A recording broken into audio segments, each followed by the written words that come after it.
This is episode 568 of the Rio Grande Foundation's Tipping Point, New Mexico. I'm Paul Gessing. And I'm Wally Drangmeister. I'm president of the Rio Grande Foundation, New Mexico's free market think tank. You can find out more about the foundation at riograndefoundation.org. Well, Happy New Year to all of our listeners, and Happy New Year, of course, to you, Wally. Yeah, Happy New Year, Paul. 2024. Yeah, it is hard to believe that is the year. I still remember once upon a time when I was a young single man in Washington, D.C., listening on New Year's Eve, 1998 to 1999. Prince's I'm going to party like it's 1999 came on, and I was like, that was a pretty big deal that year. And of course, the next year was the millennium, 99 into 2000. And then the biggest, at the time, maybe the biggest technical fraud thrust on the world, which was Y2K, the biggest nothing burger that never had any chance of being, but a lot of IT professionals and a lot of attorneys got mighty rich saying, we got to check this out, Paul. So yeah, well, we could talk about New Year's back into history, but good to catch up and talk about what we did over the holidays. So you were traveling around a little bit in the American Southwest here, Wally. So. Yeah, in Colorado, suburban Denver, and into Denver for Christmas, and then after came back, and all this was in auto, or in my case, truck travel, and then went to a small town in Arizona. Kind of over for the New Year's time of things. Globe, Arizona, an area that has a lot of history associated with it, both in the mining and also in the horrendous history of what happened with the Apaches and the U.S. government, how that all played into this day. Right around Globe, Arizona, there's two Apache reservations. So a lot of interesting history. And then if you go up the Salt River Canyon in between Globe and Sholo, which is an interesting name in and of itself, one of the most beautiful canyons, a river through, a river runs through it, and one of the, a kind of unheld place in a state that has the Grand Canyon and other things, but a lot of, that's very pretty part of the world. Yeah, well, we didn't travel quite so far afield. My wife and I did a delayed, right before the holiday, a delayed anniversary trip with kids in school and stuff. It's always tough to get away for an overnight, but we went up to Ojo Caliente. Oh yeah, the OG Ojo Caliente, north of Santa Fe, not the one in Santa Fe. Yeah. The original and still the best. Yes. Also took the rail runner. Got to do the trip with the kids and the wife up to Santa Fe. The schedule was correct this time. Went to the plaza up there right after Christmas during the day. Hadn't been to the New Mexico History Museum in a while. Highly recommend New Mexico History Museum as a destination if you're interested at all in history. Had kind of an opposites day effect, because normally I'm the one at the museum that is reading all the signs and whatnot.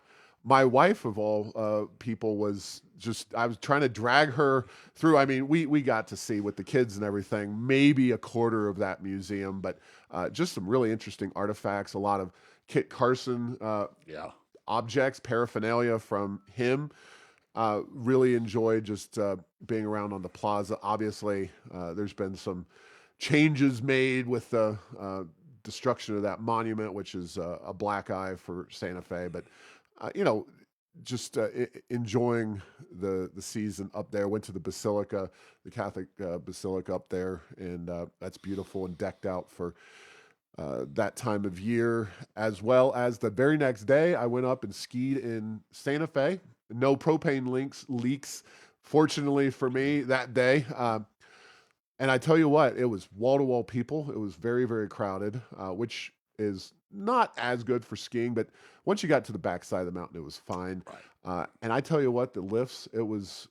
I I just always chat with people on the lifts. Where are you from? Right. A lot of Texans, of course. Met a man with a very thick French accent, and he says that he's from Dallas, and I said, You're not from Dallas, really?" And he actually was from France and had come to Dallas to got married, blah blah blah, and started a French restaurant in Dallas. So just we haven't ever had in 568 episodes anybody representing New Mexico's ski industry Right. on. But that is an industry that definitely draws people to this day. A lot of tax dollars. I mean, you either have the mountains and the snow or you don't. But boy, they had the snow, and they had a lot of people coming in from, especially Texas, but there were people from all across the country. Somebody from Georgia, others, et cetera, et cetera. So it was a nice day on the slopes, and just you know I'm not the biggest fan of Santa Fe, given the politics and given that I normally go there to watch our tax dollars being Right. flushed down the toilet.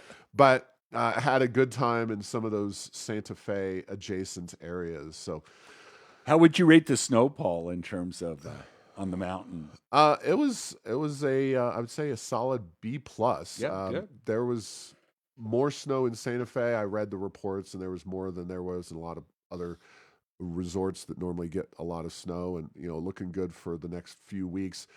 It's kind of rare that we have decent snow around here at the holiday season. I normally don't go at that time because there's normally not enough snow, but because of that wet rainstorm that was Yeah. rain in Albuquerque left a lot of snow in the mountains. Actually, I went sledding with the kids up in the Sandias yesterday. Again, fantastic Yeah. conditions. So we didn't let any grass grow under our feet here over the holidays, doing various things around the state and local metro areas. So good times had by all.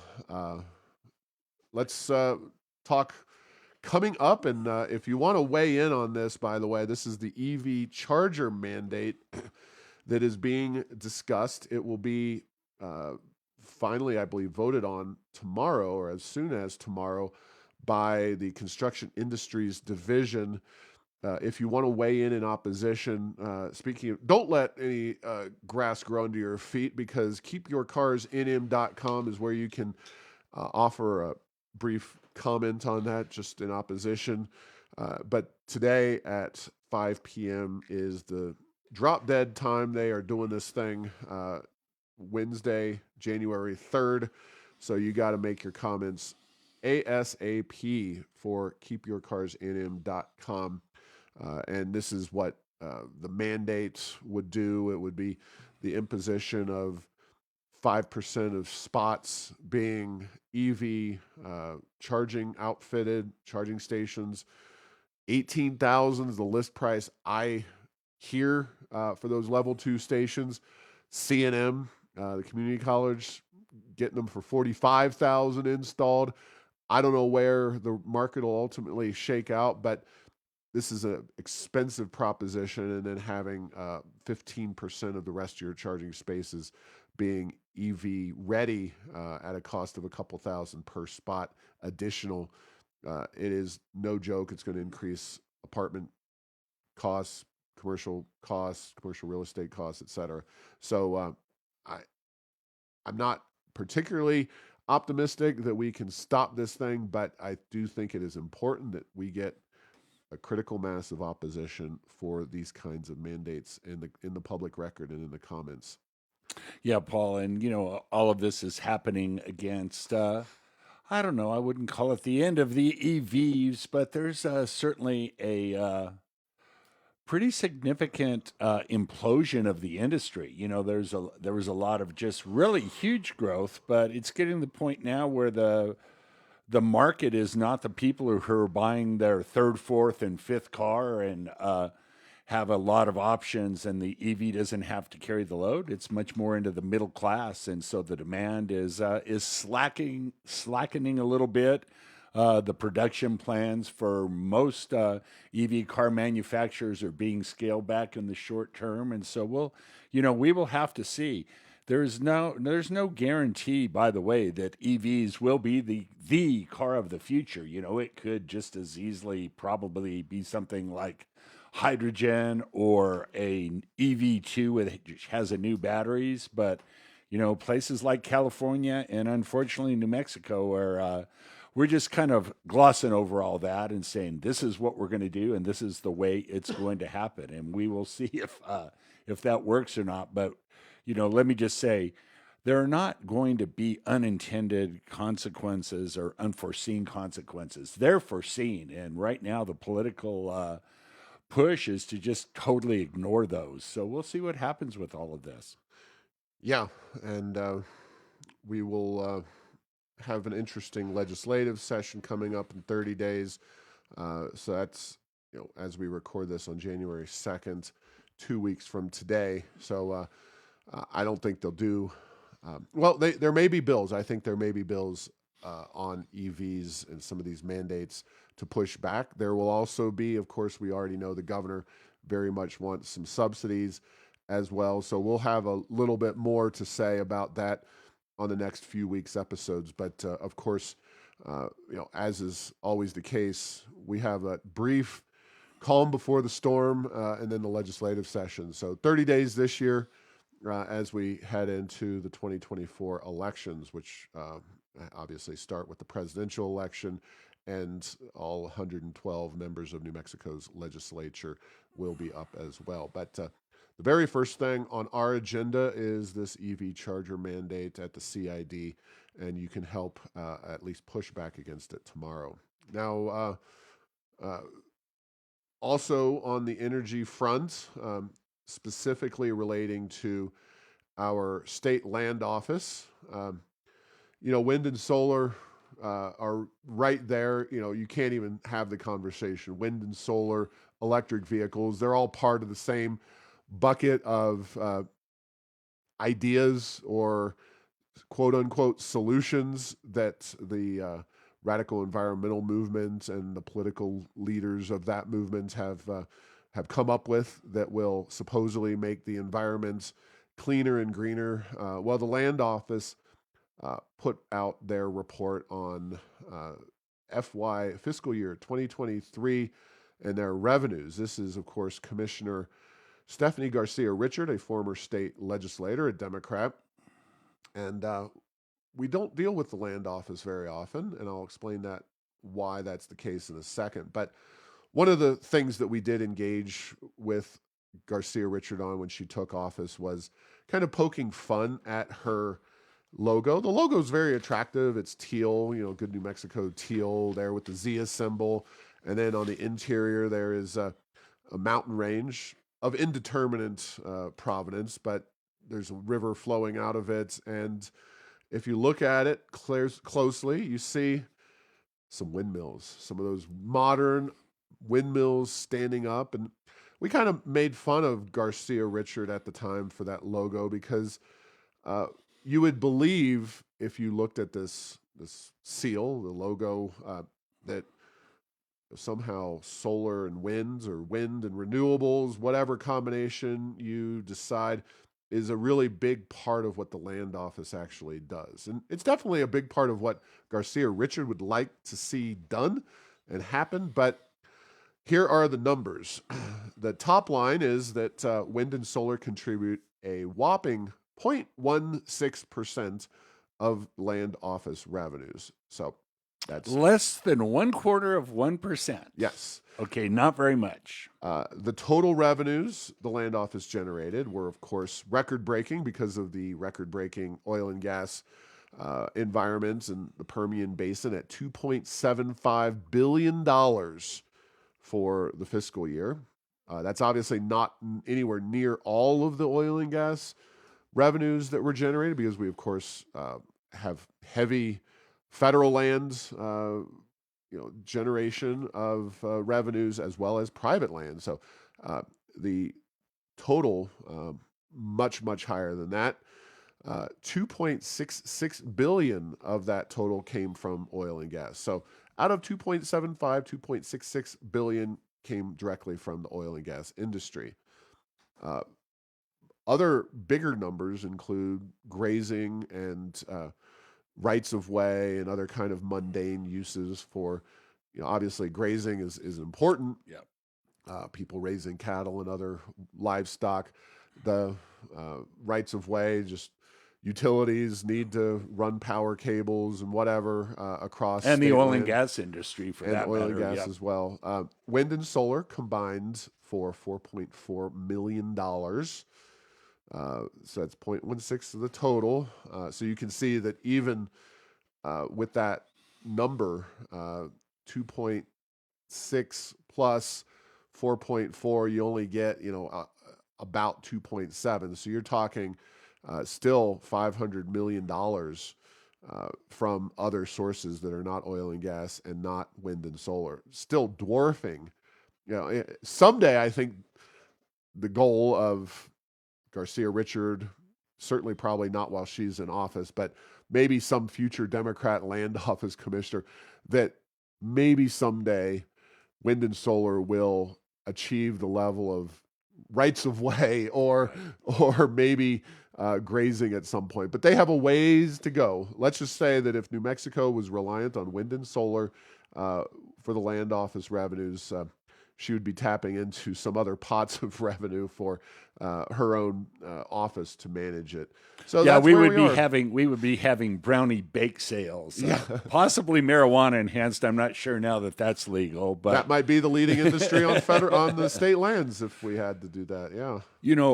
Paul, just anecdote. A couple of land commissioners ago, Ray Powell was testifying at a hearing, and He's a Democrat. he's a Democrat in Santa Fe, and he was a state land commissioner a couple of times, 2002 and then 2011. But he made the statement that one of these days, or in the future, renewable will account for more money than oil and gas. And at the time, I did there was a similar chart to the one you just currently did. I did the calculation. It was something like 7,000 years at the current rate it was going to take to get to that. And so, you can say a lot of things, what you will, but one of the reasons, there's a couple of reasons those numbers are low. One is that there's not a whole, relatively speaking, lot of activity with wind and solar on public lands, but the amount of money they get relative to the extraction. So even if there's lots of projects, they're not charging them very much to get that because talk about subsidies that wind and solar are subsidized lots and lots of ways, and in addition to all the federal and state tax subsidies and credits and the like, things just like the state land office charging them the bare minimum seems to be something that, based on what the numbers I've seen, that's occurring as well. Yeah. And while Ray Powell is an interesting guy, I think he certainly, a Democrat, certainly somebody who saw himself as a environmentalist, but he had put forth some proposals relating to the state of New Mexico taking over some amount of federal lands. And as much as we may criticize Garcia Richard, not so much for her actual policies. That's the thing, is that Right. it's not so much what she does, it's the rhetoric. I not a fan of the setback rule that she implemented relating to schools, simply because there's no scientific basis for it, and simply because she's only doing it for new leases, which highlights the kind of lack of scientific basis for it. Because if there were real problems with oil and gas extraction within a mile of schools,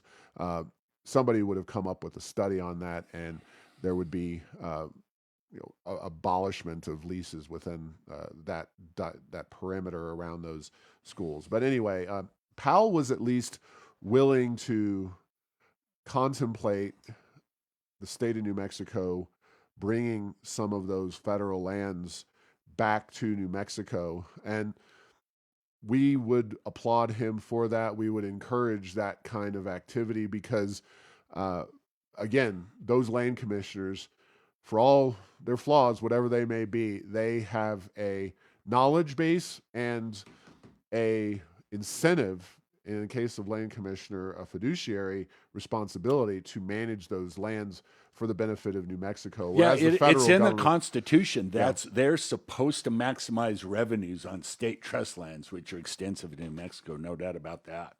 yeah, so the federal lands are just not well managed. The state lands are managed better, if not perfectly, but at least it's superior. You got to take the better option. And, you know, Commissioner Garcia Richard, there's been changing politics, the efforts for states to pull back some of those federal lands have really not moved forward. Garcia Richard hasn't really been confronted with that issue, but Land Commissioner Powell was at least somebody willing to contemplate that, and I think to the benefit of New Mexico, as well as his own, managerial efforts and political base. So, Yeah, and then just a real quick point, that's a practical point about if the state managed those lands is the time to get permits to drill and other oil and gas activities on BLM land is just tremendously longer than on state land. And lest you hear the argument, well, that just means they're making them do what they ought to do. They make them do what they ought to do on both sides, both on the state land as well as on the federal lands. But it just takes them longer because they're the federal government, and it just takes them longer. Sometimes, many, many, many times, multiple tens of months to years as opposed to a couple months for most activities on state land. yeah, and I think they would probably have a more thorough understanding of when and when you do not do controlled burns and those kinds of things. Just a hunch. No, Paul, we have a first quarter control burn on the books, and we're going to get that done. We don't care what the wind's doing. Yeah. So, Census Bureau also releasing some data over the holidays, and I would say it's firmly in the mixed camp for New Mexico. Similar data was released, and there's a chart over at airsofenchantment.com for the previous year when New Mexico actually lost population. Then for the recent year, the data available to us here from the Census Bureau, July 1st, 22 to July 1st, 23. So, of course, they're the government, and it takes them a long time to compile this information, but the data show that New Mexico did experience a slight population increase, very slight amounts, and not in line with our neighbors.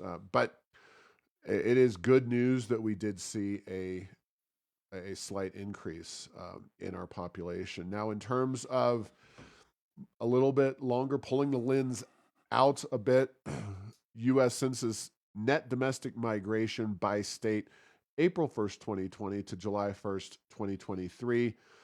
New Mexico wound up losing 6,088 people.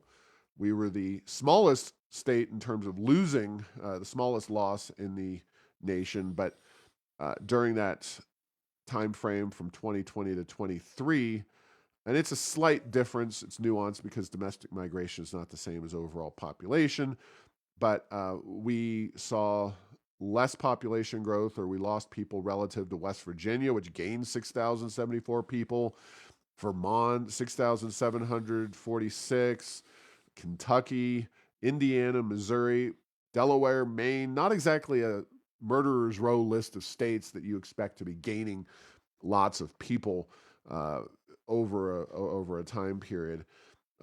It's not surprising to anybody who follows this show that the number one state for net domestic in-migration during the time period was Florida, followed by Texas, North Carolina, South Carolina, Arizona, Tennessee, Georgia, Idaho, Alabama, Oklahoma.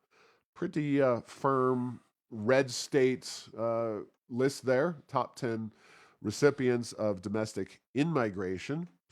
With the bottom 10, I know it's going to be shocked. Nobody, drum roll here. Who could it possibly be? I know you know. California? California, yes. Yep.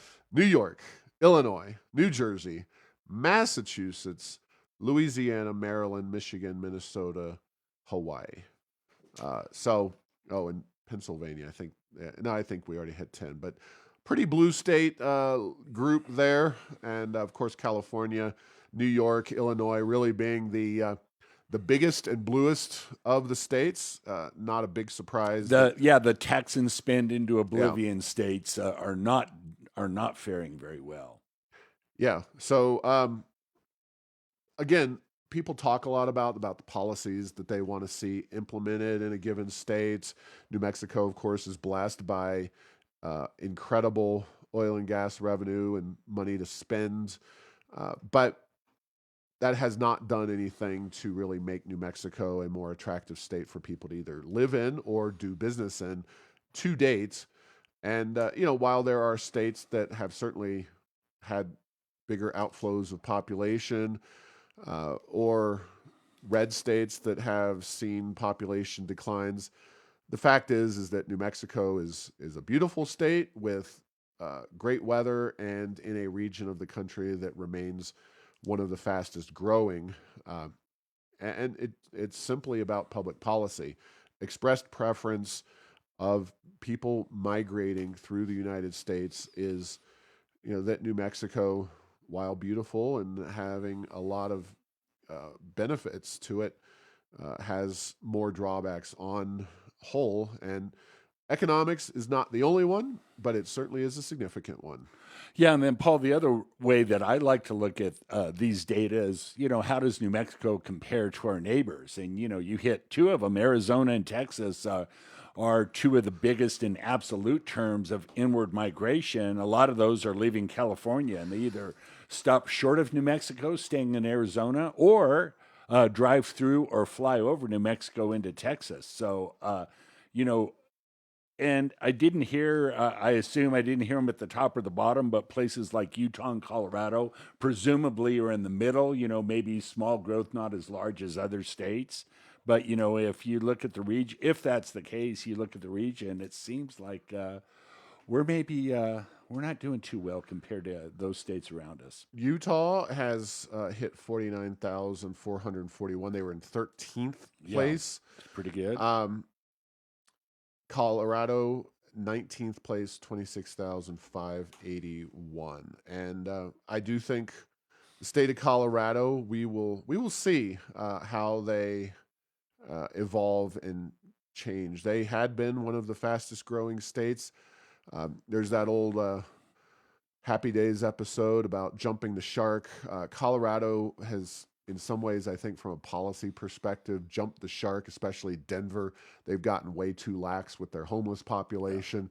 The Taxpayers' Bill of Rights does do a great deal to protect Colorado from the tax and spend mentality that happens so often with politicians of both parties. But you can only, while that may be the single best law on the books in any state in the entire country, uh, the homelessness and the crime situation are real problems in Denver for sure. And we'll see if Colorado continues to slide or if they're able to kind of pull out of this little tailspin.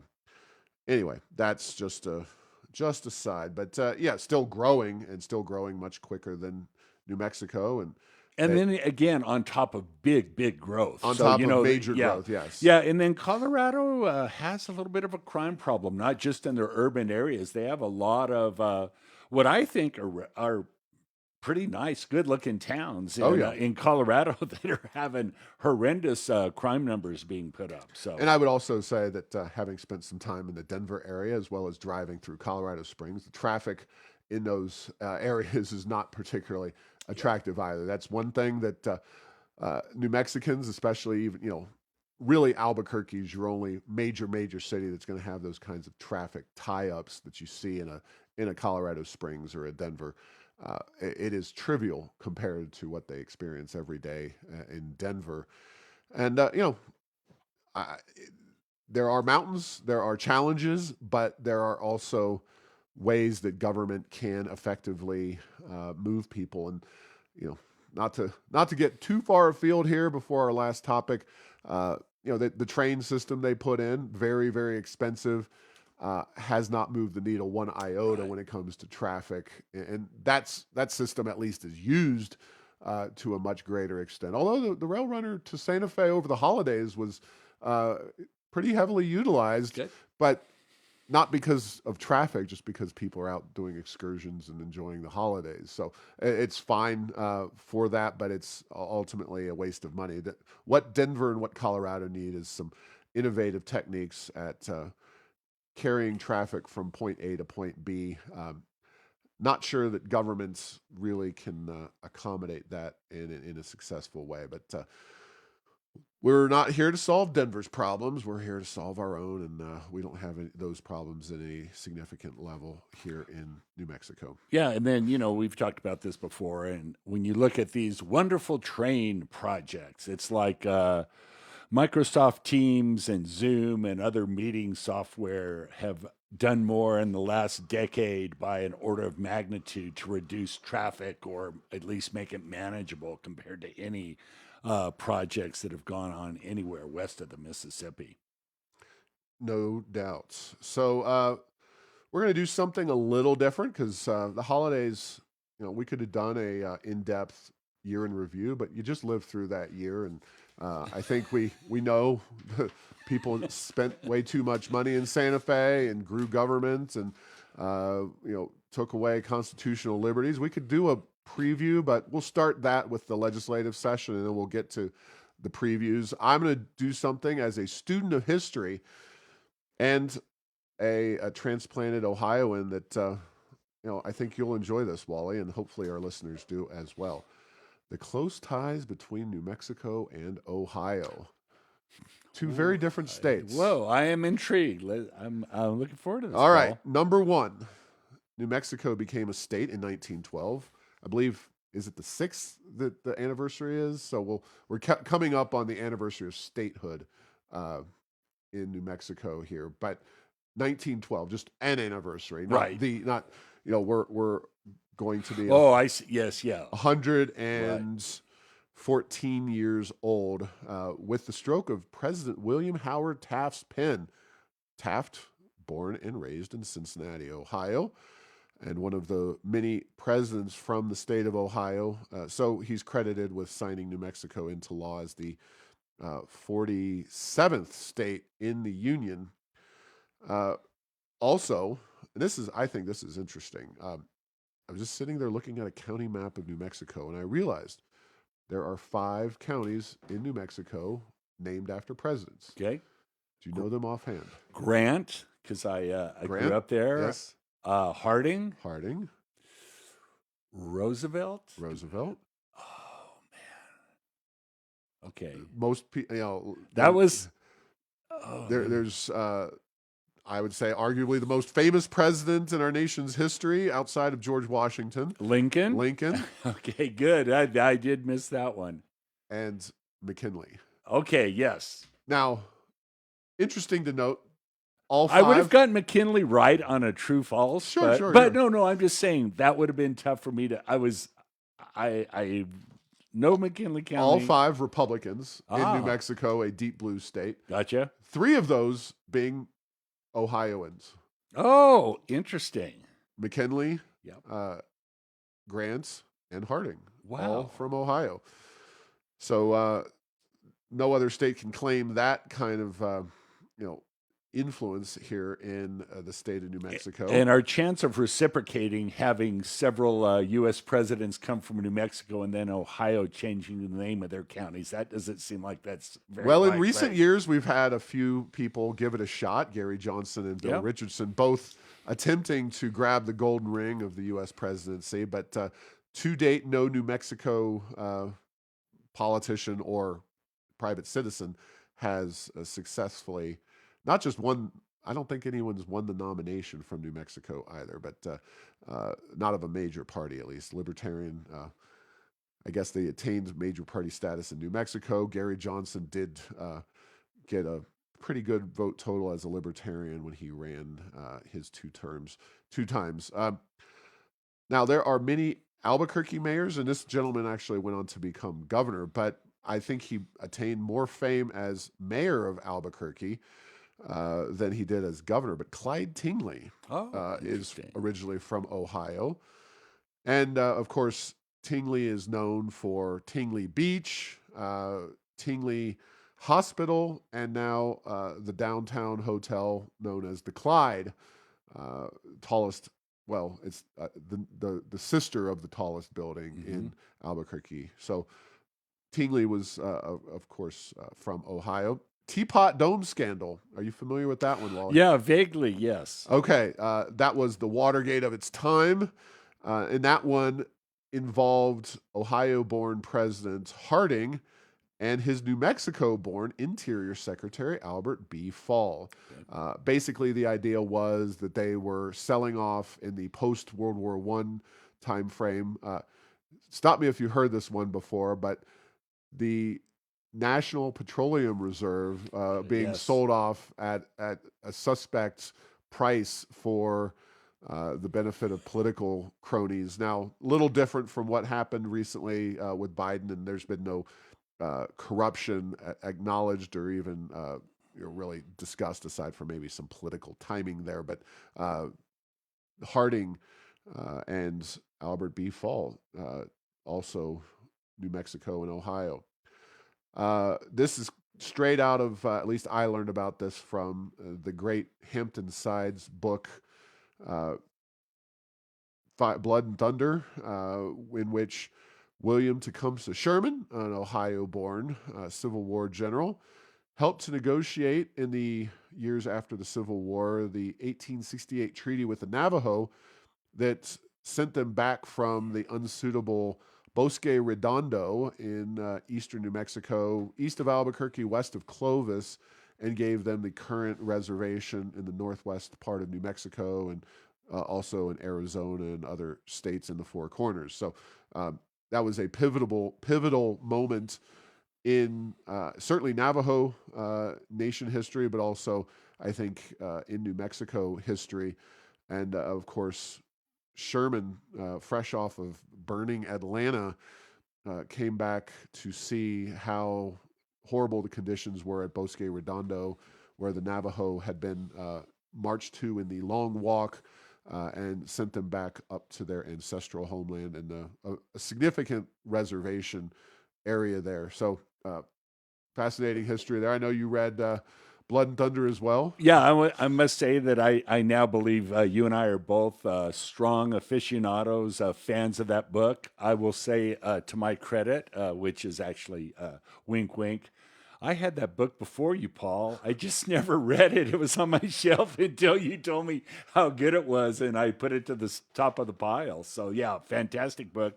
And the Bosque Redondo side of a fort that was built around that, but the area of Fort Sumner. So if you're driving through from Fort Sumner to Clovis and haven't made a wrong turn, you'll see the signs to the Bosque Redondo historical site. So Yeah, and NFL Hall of Fame quarterback and Dallas Cowboy great Roger Staubach was from Cincinnati, Ohio, and played for Roswell's New Mexico Military Institute before he moved on to the Naval Academy and then fame in with the Dallas Cowboys. So another interesting and important dynamic there with Ohio and New Mexico. Sister Blandina Segale. She is up for sainthood in the Catholic Church currently. She was born in Italy, but came to Cincinnati, Ohio early in life and joined the Sisters of Charity Order of the Catholic Church. She worked throughout New Mexico and southern Colorado during the late 1800s, including interactions with Billy the Kid and other kind of folks who you would find a lot of information about during that time period. There was an excellent documentary done. I am going to link to it in the show notes. It's also at a post I made on this topic at Heirs of Enchantment. But a Cincinnati television station did a special on Sister Blandina Segale and her work in history, including interviews with New Mexicans and other folks involved in the effort to make her a saint in the Catholic Church. But interesting connections there as well. So are we missing anything? Are there other states that folks believe have disproportionate ties to New Mexico. I don't think you'll find any other states that have so many counties named after presidents from their hometown, but good stuff there. So just a little different, trip down history there for the holidays and the start of the new year. So Wally will have a few weeks here, 2 weeks from today, as we record. The legislative session kicks off, and we'll have plenty to say about that before that happens. I've also been doing some records requests relating to other public institutions around New Mexico and what their EV charging station situation looks like, how much they're paying or paid for those stations, how many they have. There's virtually an unlimited number of government bureaucracies across the state of New Mexico that we can ask for this information. I'm starting with institutes of higher learning. We'll talk to some of the cities as well as the other local governments and see what they have for us. But with that, we will conclude our first conversation show of 2024. So thanks for listening to this week's episode. Find all episodes at tippingpointsnm.com or at the Rio Grande Foundation's YouTube channel. Subscribe to the show at Apple, Stitcher, or tell Google Home to play Tipping Point New Mexico. Thanks to Path 3 Marketing for producing this show.